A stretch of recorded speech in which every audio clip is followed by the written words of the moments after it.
ไม่สูงกูก็ค่ะเหมือนในกติมาเฮ็ดกินน้ำพริกมะเขือส้มเลยค่ะ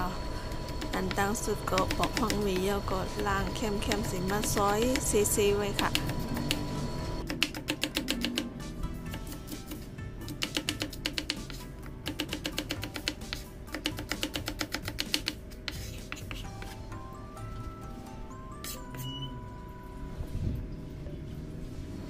เย่าก็มาเขือส้มก็ล้างเย่าก็มาซอยเล็กๆไว้ค่ะ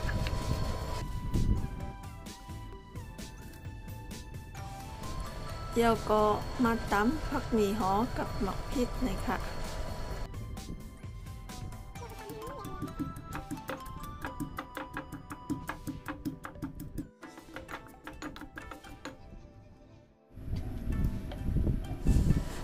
เย่าก็ตั้งน้ำมันเลยค่ะแล้วก็ใส่ผักหมี่แหลงอันซอยไว้เนี่ยค่ะโคอันตั้งก่อนค่ะ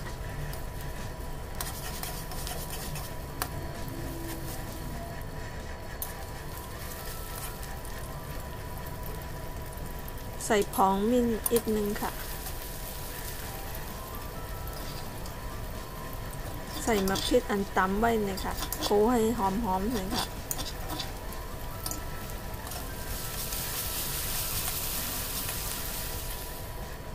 เพราะว่าหอมแล้วเนี่ยก็ใส่มะเขือส้มอันซอยไว้เนี่ยค่ะใส่เกลือค่ะใส่ผงหวานเลยค่ะ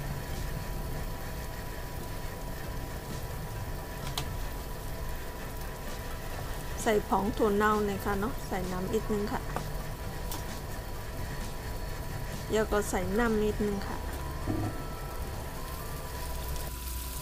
เดี๋ยวก็คนให้มันเข้ากันเดี๋ยวก็ตั้งไว้ให้มะเขือส้มป๊อปเปิดนะคะเนาะ